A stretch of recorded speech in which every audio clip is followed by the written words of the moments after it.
May sapat na kagamitan ng pamahalaan para suportahan at protektahan ang tropa ng militar na nakikipaglaban sa teroristang grupo sa Marawi City. Sinabi ito ng Pangulo sa kanyang pagbisita sa 2nd Mechanized Infantry Brigade sa Lanao del Norte.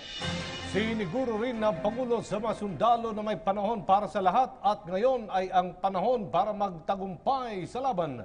Mag-report si Julius D. Samburon. Julius! Ngayong araw ni Pangulong Rodrigo Roa Duterte bilang bahagi ng kanyang pagtutok sa lagay ng ating mga kababayang naaapektuhan ng Marawi Siege at tagapagtanggol ng ating bayan. Unang aktibidad ng Pangulo ang pagtungo sa 2nd Mechanized Infantry Magbalantay Brigade ng Philippine Army sa Maria Cristina, Iligan City, Lanao del Norte. Sa talumpati ng Pangulong Duterte, nabanggit nito ang full support sa militar at magwagit maibalik ang peace and order sa mga lugar na inukupa ng teroristang grupong Maute. Ipagkakaloob ng pamahalaan ang anumang kakailanganin ng mga tropa ng gobyerno na nasa lugar kung saan nangyayari ang kaguluhan mula sa mga kagamitan hanggang sa aspetong medikal. Maaari din daw gamitin ang sasakyang panghipapawid ng Pangulo para dalhin ang mga masusugatang sundalo at pulisya sa Kamaynilaan na mga ngailangan ng atensyong medikal. Babala ng Pangulo, buong puwersa ang gagamitin ng pamahalaan laban sa Maute at Abu Sayyaf Group upang matigil na ang pag-atake, pang-aabuso at di makataong gawa ng mga kalaban ng Estado na nakakaapekto na sa mga sibilyan.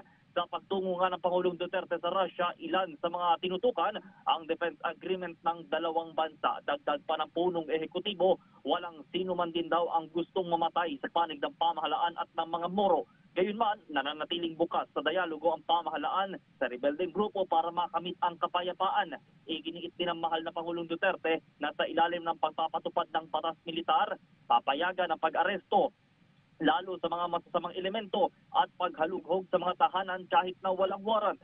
Sa mga naunang pahayag, naniniwala ang sandatahang lakas ng Pilipinas na nakukuha ng Maute ang kanilang mga armas galing sa iligal na aktibidad tulad ng operasyon o pagbebenta ng iligal na droga. Maingat ding minomonitor at binabantayan ngayon ng mga otoridad ang bawat entry and exit points sa rehiyon ng Mindanao.